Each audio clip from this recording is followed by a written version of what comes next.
नमस्कार दोस्तों, स्वागत है आपका देवभूमि करियर पॉइंट पर। आशा करता हूँ आप सभी लोग स्वस्थ होंगे, काफ़ी अच्छी आपकी स्टडी चल रही होगी। तो देखिए, लगातार आपको रिवीजन क्लासेस उपलब्ध मैं करा रहा हूँ। इसके अलावा दोस्तों, आपके जो टेस्ट सीरीज हैं उनको भी आपका कंटिन्यू मैं आपको दे रहा हूँ। उत्तराखंड जीके टेस्ट सीरीज, सामान्य Hindi test series and GS की टेस्ट सीरीज। तो इन सभी टेस्ट सीरीजों को आप फॉलो करें और साथ ही रिवीजन क्लासेस में अभी जो आपको उत्तराखंड और हिंदी की क्लासेस मिल रही है, इनको फॉलो कीजिए। जल्द ही मैं आपको जीएस और कंप्यूटर वगैरह की भी रिवीजन क्लासेस उपलब्ध कराऊंगा। ठीक है, तो चलिए, आज हिंदी रिवीजन का भाग 5 है और आज हम शुरू करेंगे एक नया अध्याय। आज हम देखेंगे संधि। देखिए, संधि बहुत महत्वपूर्ण चैप्टर है जहाँ से एग्जाम में क्वेश्चन आपके बनते हैं। और हिंदी में इससे पूर्व हमने देखा वर्णमाला का टॉपिक हमने किया, हिंदी भाषा का विकास, हमने ये 2 टॉपिक क्लियर किए, कवर किए। अब रिवीजन करेंगे संधि का। तो ज़्यादा देखिए डिटेल में नहीं जाऊंगा, मैं आपको हमेशा बोलता हूँ जो ये रिवीजन का महाकुंभ शुरू हुआ है उत्तराखंड का, जीके का या हिंदी का, इसमें केवल पॉइंट टू पॉइंट रिवीजन किया जाएगा। बहुत गहराई में हम लोग नहीं जाएंगे। अगर आपको डिटेल में हिंदी पढ़नी है तो आप हमारी एप्लीकेशन स्टोर पे जाइए, वहाँ पे मात्र 499 में आपको हिंदी का कंप्लीट कोर्स मिल जाएगा, आप उसको देख सकते हैं। वैसे मैं उत्तराखंड वाले के लिए भी बोलता हूँ, उत्तराखंड का भी ओनली उत्तराखंड कोर्स आप ले सकते हैं, वो भी मात्र 499 का ही है। ठीक है, कंप्लीट डेप्थ में आपको उत्तराखंड मिल जाएगी। ऐसे जल्दी जीएस का भी कोर्स आने वाला है और अन्य बहुत सी चीज़ें आपके लिए आने वाली हैं, अभी आप लोग निश्चिंत रहिए। तो संधि की बात करेंगे दोस्तों, तो संधि होती क्या है? तो देखिए, संधि भैया कुछ नहीं है। संधि केवल आपके दो वर्णों का मेल है। एक हिसाब से संधि का मतलब मेल होता है और संधि विच्छेद का मतलब आपका विग्रह होता है। ठीक है, यानी कि दो वर्ण जो हैं, दो वर्ण जब आपस में जुड़ते हैं, दो वर्णों का जब मेल होता है तो इसको कहा जाता है संधि। ठीक है, और वहीं पर अगर दो वर्णों को हम अलग कर देते हैं तो अलग करने की प्रक्रिया कहलाती है संधि विच्छेद या संधि विग्रह भी उसको कहा जाता है। ठीक है, तो अलग करना विच्छेद हो गया और जोड़ना संधि हो गई। तो देखिए, संधि में हमेशा क्या होता है कि पहले शब्द का अंतिम वर्ण और दूसरे शब्द का आदि वर्ण आपस में जुड़ते हैं। यानी कि पहले शब्द का अंतिम वर्ण, एग्जाम्पल से समझेंगे तब समझ में आएगा। जैसे नीचे एक शब्द देखिए, विद्याधन आलय। विद्याधन आलय में देखिए आपका विद्या आ, ठीक है, धन आलय। देखिए क्या बोल रहा है, पहले शब्द का अंतिम वर्ण यानी कि विद्या का अंतिम वर्ण क्या था, आ था, और दूसरे शब्द का आदि वर्ण, दूसरे शब्द का आदि वर्ण यानी कि दूसरा शब्द आलय है, तो आलय का आदि वर्ण मतलब जहां से शब्द प्रारंभ हो रहा है, यानी कि आ। तो आ धन आ बराबर ये आपका आ हो जा रहा है, और ये विद्या धन आलय बराबर क्या हो जा रहा है, संधि हो रही है आपस में वर्णों की और पूरा बन जा रहा है विद्यालय। ऐसे ही देखिए अगला, देखिए जगत धन नाथ। जगत, जगत अ धन नाथ। ठीक है, यानी कि यहाँ पे आपका जो आदि वर्ण है दूसरे शब्द का वो न है। ठीक है, जगत धन नाथ, अधन ना हो रहा है यहाँ पे, तो ये आपका बन जा रहा है जगन्नाथ। यानी कि आप ध्यान से देख रहे हैं ना, दोनों शब्दों का जो है वर्ण आपस में कनेक्ट हो रहे हैं। पहले शब्द का अंतिम वर्ण और दूसरे शब्द का प्रारंभिक वर्ण आपस में जुड़ के संधि कर रहे हैं। बस यही होती है संधि। बस कुछ रूल होते हैं संधियों के अलग अलग, व्यंजन संधि के अलग रूल है, स्वर संधि के अलग रूल हैं और विसर्ग संधि के अलग रूल हैं। बस यही आपको थोड़ा ध्यान से देखना है, ये समझ गए तो आपको सब चीज आ जाएगा। संधि बहुत आपकी आसान हो जाएगी। और संधि का फायदा थोड़ा बहुत आपको आपका जो उपसर्ग प्रत्यय वाला चैप्टर है उसमें भी मिलेगा, इस चीज का ध्यान रखिएगा। अगर यहाँ संधि अच्छे से सीख लेते हैं तो वहां पर भी आपको इसका फायदा मिलेगा भैया। ठीक है, चलिए, अब देखिए थोड़ा एक डिफरेंस होता है भैया। देखिए संधि और समास तो ऐसे चैप्टर में है नहीं। संधि जो है हमारी दो वर्णों का मेल है ना, दो वर्ण आपस में मिल रहे हैं, इसमें दो वर्णों का मेल है संधि। समास जो हम पढ़ते हैं हिंदी में, तो समास जो होता है दो शब्दों का मेल होता है, दो शब्द मिलते हैं उसमें। ठीक है, दो शब्दों का मेल समास कहलाता है। संधि समास में अगर देखिए काफी लोगों को कंफ्यूजन रहता है, तो ये आपका कंफ्यूजन क्लियर हो गया। समास का जैसे मैं बोलूं पीतांबर शब्द बोलो, पीत धन अंबर, देखिए पीत और अंबर जुड़ता है, जैसे पीतांबर, यानी कि दो शब्दों का मेल हो रहा है। हालांकि यहाँ पे भी तो संधि हो रही है, आप ध्यान से देखेंगे तो पीत अ और अ बराबर आ हो जा रहा है, पीतांबर, है ना। लेकिन यहाँ पे दो शब्द आपस में आपके जुड़ते हैं, ये समास कहलाते हैं। और दो शब्द, एक शब्द को तोड़ना दो शब्द अलग अलग में, तो ये समास विग्रह हो जाता है। अभी यहाँ पे हम संधि की बात करेंगे क्योंकि संधि का टॉपिक है। तो ये आप समझ गए होंगे कि दो वर्णों के मेल को या दो वर्णों से उत्पन्न होने वाले विकार को ही संधि कहा जाता है। अब देखिए संधि के भेद पे आ जाते हैं दोस्तों। ज्यादा लंबा ये टॉपिक मैं करूंगा नहीं, छोटा छोटा टॉपिक रखूंगा जिससे आपके समझ में आएगा। ज्यादा लंबा करूंगा तो इसमें बहुत सी कंडीशंस होती हैं जो आपका फिर दिमाग में खिचड़ी बन जाती है। ठीक है, तो संधि के अगर भेदों की हम बात करें तो संधि के मुख्यतः 3 भेद होते हैं। पहली जो संधि होती है वो स्वर संधि होती है। स्वर संधि में केवल आपका जो स्वर होते हैं, हिंदी वर्णमाला में जो स्वर हैं आपके अ, आ, ई, ठीक है, उ, री, ए, आई, ओ और औ, ठीक है, जो आपके मूल स्वर हैं एक हिसाब से देखा जाए तो मूल स्वर तो ऐसे 4 ही होते हैं, ठीक है। मूल स्वर कभी पूछेगा हिंदी में कितने होते हैं, तो मूल स्वर तो 4 होते हैं। कौन कौन से होते हैं? अ, ई, उ और री, ठीक है, ये हमारे मूल स्वर होते हैं हिंदी में। तो यहाँ पर संधि में क्योंकि जो हम स्वर संधि पढ़ते हैं तो स्वर संधि में केवल इन ही वर्णों का विकार आपको देखने को मिलेगा। ये आपस में जुड़ेंगे, इनसे विकार पैदा होंगे, जिनके आधार पर अलग अलग संधियां पैदा होंगी स्वर संधि के अंतर्गत, जिसमें दीर्घ संधि, गुण संधि, वृद्धि संधि, यंग संधि और अयादि संधि आदि आप देखेंगे। इसके बाद दूसरा जो संधि का प्रकार है व्यंजन संधि। व्यंजन संधि पूरा आपका इसमें जो वर्णों का मेल रहेगा व्यंजन संधि में, या वर्णों का जो विकार रहेगा वो केवल व्यंजनों पर आधारित रहेगा, ठीक है, व्यंजनों पर। और व्यंजनों का इसमें आप देखेंगे परिवर्तन, कैसे परिवर्तन होता है संधि के पश्चात व्यंजनों का। और विसर्ग संधि में आपका विसर्ग का प्रयोग होगा। ये जो विसर्ग होता है 2 बिंदु टाइप के होते हैं, कोलन जिसको हम बोलते हैं, तो ये बिंदुओं का प्रयोग आपको देखने को मिलेगा। ये विसर्ग संधि की पहचान होगी। तो विसर्ग संधि काफी इजी होती है। व्यंजन संधि में कुछ कंडीशन थोड़ा आपको सीखनी पड़ेंगी। स्वर संधि में सबसे ज्यादा क्वेश्चन बनते हैं क्योंकि स्वर संधि से ही आपका कंफ्यूजन क्रिएट होता है, उसमें जो उसके अलग अलग भेद है, ठीक है। तो ये हो गई भाई आपकी संधि के कितने भेद है, क्वेश्चन बनेगा तो संधि के 3 भेद है आपके, स्वर संधि, व्यंजन संधि, विसर्ग संधि। अब पहली जो संधि हम स्वर संधि को देखेंगे। इसमें स्वर संधि जैसा कि मैं आपको ऊपर बता चुका, स्वर संधि क्या होती है, तो स्वरों के मेल से होने वाली जो संधि है वो स्वर संधि कहलाती है। यानी कि इनमें जो हमारे वर्ण होंगे आपस में कनेक्ट होंगे, जो आपस में जुड़ेंगे और विकार पैदा करेंगे, वो केवल और केवल क्या होंगे, स्वर होंगे, ठीक है। तो स्वरों के आपस में ही जुड़ने को ये स्वर संधि कहा जाता है। जैसे एग्जांपल के तौर पे देख लो, महाधन आत्मा। आप काफी लोग बोलेंगे हा है इसमें, हा नहीं है भैया, उसमें मात्रा देखो किसकी है, आ की मात्रा है यहाँ पे, ठीक है। महाधन आत्मा में आ धन आ हो रहा है, देखिए, यानी कि स्वर आपस में जुड़ रहे हैं और बराबर महात्मा ही हो रहा है, यानी कि आ हो जा रहा है, ठीक है। तो ये देखिए आ धन आ, देव धन आलय, देव। मैं आपको बता चुका हूं वर्णमाला में कि कोई भी व्यंजन आपका स्वतंत्र नहीं होता, हर व्यंजन आपका अ की सहायता से बनता है। जैसे मैं क की बात करूं तो क होता है भैया क धन अ बराबर क, ठीक है। ऐसे ख बोलूं मैं तो ख होता है आपका, देखिए ख धन अ, यानी कि जितने वर्णमाला में व्यंजन है वो सभी अ की सहायता से ही बनते हैं।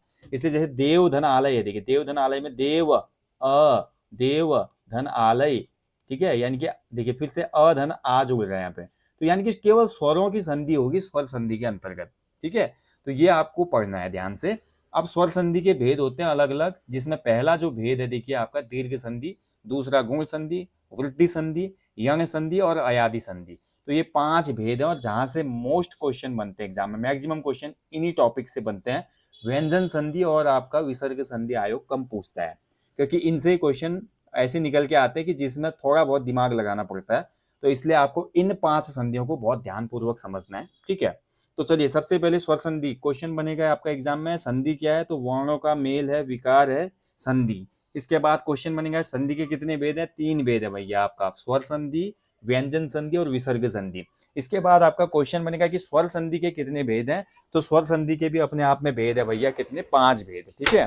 दीर्घ संधि, गुण संधि, वृद्धि संधि, यंग संधि और अयादि संधि। चलिए अब हम इसमें डिस्कस करते हैं दीर्घ संधि को। तो दीर्घ संधि क्या है, तो दीर्घ संधि देखिए, दीर्घ संधि जो होती है भैया आपका, अगर किसी भी जो हमारे वर्ण है, जहां पर वर्णों का मेल हो रहा है, किसी भी शब्द के अंत में अ ई उ आए, किसी भी शब्द के अंत में अ ई उ आए, प्राथमिक शब्द के अंत में, और दूसरे शब्द के प्रारंभ में अ ई उ आए, तो ये दोनों को मिलाकर दीर्घ आ बड़ी ई और बड़ा ऊ हो जाते हैं।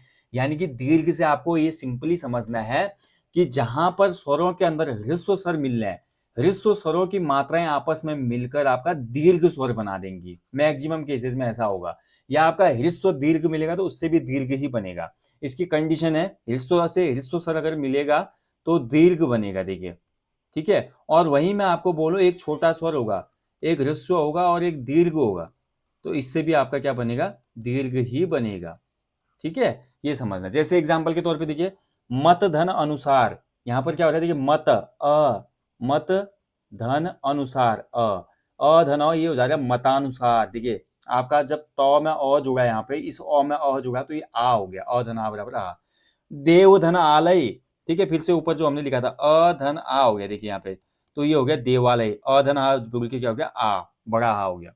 ठीक है, ऐसे इसमें बहुत से, यानी कि इसमें देखिए ध्यान से समझेंगे। अगला जो एग्जाम्पल है इसमें देखिए आपका अगली कंडीशन आएगी, देखिए आधन अ बराबर भी इसमें क्या हो जाएगा आपका आ।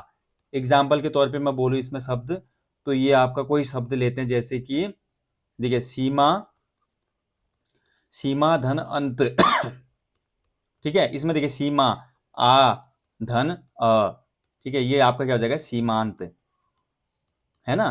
तो ये सेम रहा, देखिए आ धन आ बराबर भी आ ही रहा इसमें, तो ये अगली कंडीशन हो गई। इसके बाद हम देखेंगे ई और ई वाली देखते हैं थोड़ा।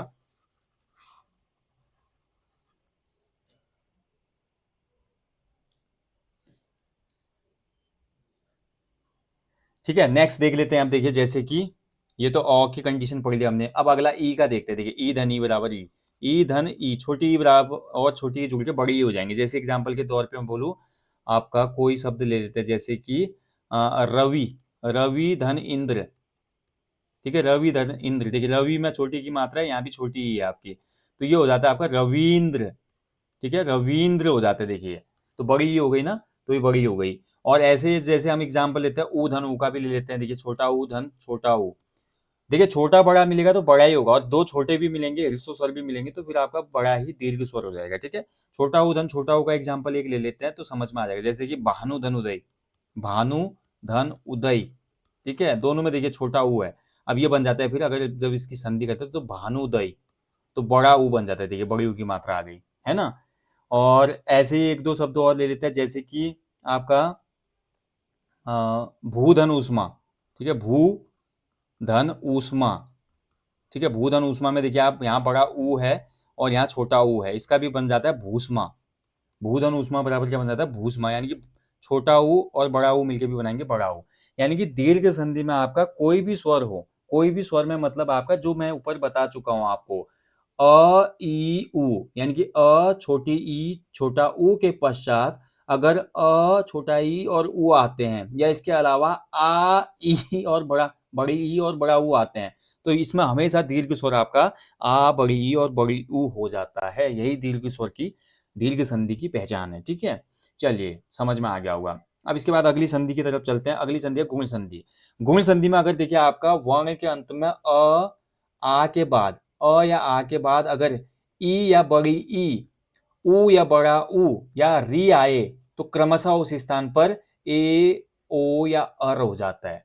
देखिए ध्यान से समझिएगा, गुण संधि के अंतर्गत किसी शब्द के अंत में, किसी शब्द के अंत में वर्ण अगर अ या आ हो और उसके बाद जो दूसरा शब्द है उसके आदि में आपका छोटी ई बड़ी ई छोटा ऊ बड़ा ऊ या री हो, तो क्रमशः आपका क्या हो जाता है ए ओ और अर हो जाता है। जैसे एग्जाम्पल के तौर पे समझिए, सूर्य धन इंद्र सुरेंद्र, देखिए सूर्य सूर अ, ठीक है, और ई, देखिए सूर्य, सूर्य धन इंद्र बराबर क्या हो गया सुरेंद्र, यानी कि उसमें लग गई ए की मात्रा ये ऊपर, है ना।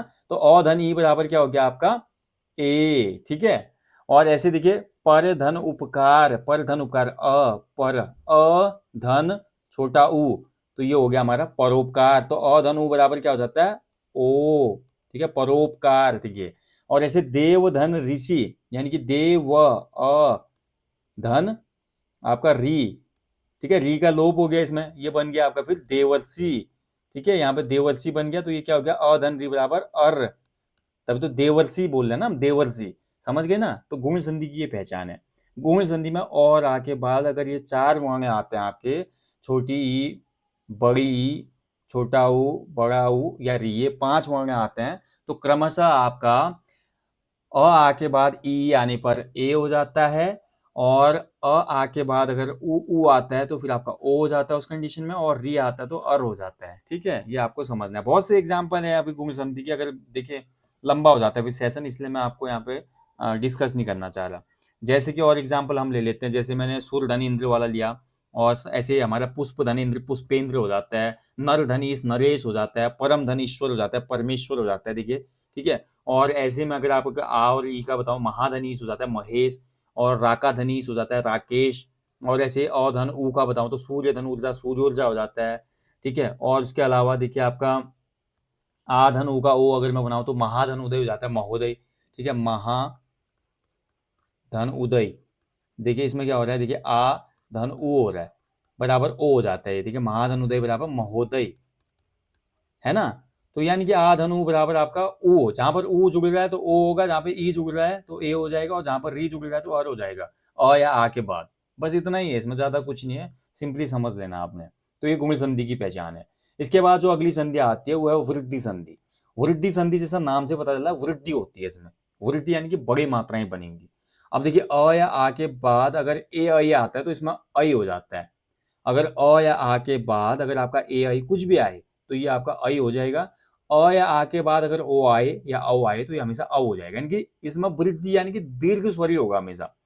कंडीशन ध्यान से समझिए, पहले वर्ण के अंत में अ आ कुछ भी आ रहा है, अगर उसके बाद ए आई आ रहा है दूसरे शब्द के आदि में, तो आपका हमेशा आई होगा, यानी कि बड़ी मात्रा होगी। और सेम कंडीशन नीचे है, अ आ के बाद या यदि अगर आपका ओ आता है तो हमेशा औ ही होगा, ओ नहीं होगा, ए नहीं होगा, ठीक है। ये दोनों कट हो जाएंगे, ध्यान रखिएगा।